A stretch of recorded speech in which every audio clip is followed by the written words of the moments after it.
Most people assume that as long as carbs are low, any fat is fair game. But here's the reality. Not all fats are keto. Some common vegetable oils can drive inflammation so hard that they stall fat burning and strain your liver. Today, I'm breaking down the 5 oils you should clear out of your pantry and the simple swaps that turn keto into a metabolic advantage. There's a big difference between dirty keto and healthy keto. Dirty keto only counts carbs and leans on cheap processed foods. Healthy keto is different. You don't lose weight to get healthy. You get healthy first, and the weight follows. When you consume highly processed oils, you create what I call cellular rust, oxidative stress that clogs metabolism and overloads the liver.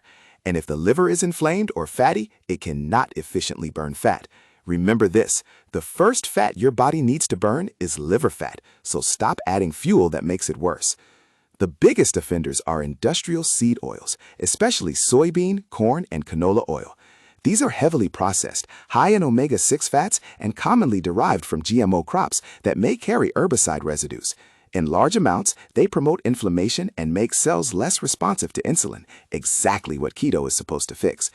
Quick quiz, which oil is in most restaurant salad dressings? Soybean oil. Even if you don't cook with these oils, they're hiding everywhere. Many olive oil, mayos, and keto dressings are mostly canola or soybean oil. Hummus and deli meats often use them too. That's why people plateau with perfect carb counts. Always read the ingredient list. If you see soybean or canola oil, put it back.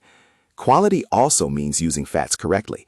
Extra virgin olive oil is great cold, but for high heat, choose stable fats like grass-fed butter, tallow, or avocado oil. These resist oxidation and help deliver vitamins A, D, E, and K. When you switch to real fats from salmon, pasture-raised eggs, and macadamias, hunger fades. If you're still snacking an hour after eating, it's time to upgrade your fats. Stop settling for dirty keto.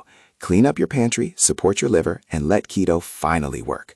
This is educational, not medical advice. Consult a professional before major dietary changes. Like this video if you're ready to clean up your keto pantry.